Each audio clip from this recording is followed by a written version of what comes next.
My husband Adam and I both went to Israel for the year after high school. We both went there to study just for a year before college, and we met.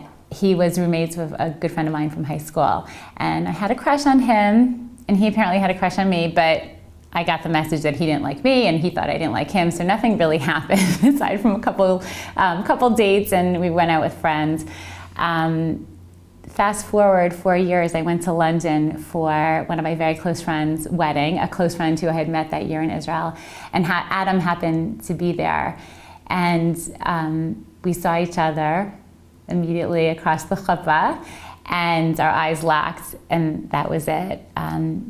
We spent the day after the wedding together, and it was really a magical day, even though I was just thinking of it as a friendship, and I think he was too. There was nothing more in my mind at the time, except that night I went back to my friend's house and I thought, God, I like that guy.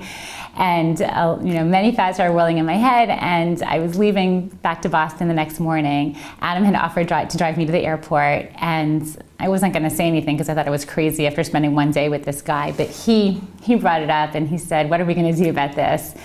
And I was so happy that he admitted that he liked me, but he also was very practical, not like me, and he said, we live on opposite sides of the world. This is before email, when phone calls were extremely expensive, and he kind of said, it's not going to work. And I was devastated, and I spent the rest of the plane ride crying. The guy next to me must have thought I was completely depressed, as I was, and I came home, and my parents and my sister picked me up at the airport, and I immediately started to cry again, but I just couldn't tell them. I was too emotional to tell them what was going on. The next morning, I was sitting at the kitchen table with my mother, and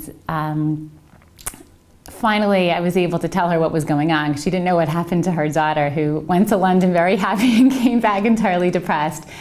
I just started telling her the story about this great guy, this great British guy that I met, and we were just on the verge of getting into the details when all of a sudden the phone rang. And my mother got up to answer it, and all I could think of was, why is she answering the phone? I'm finally able to speak. Suddenly she's answering the phone.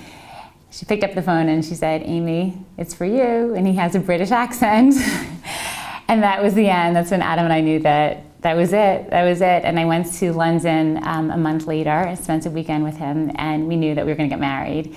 That was in August. I went back to London in October, and he proposed to me. And I knew I wanted to marry him, but my parents hadn't yet met him. I knew they would freak out, which they did. But we got engaged. He came to Boston in December when we announced our engagement. It was quite hard to keep that secret from October through December, but we did for my parents' sake. And then we planned the wedding and got married in August.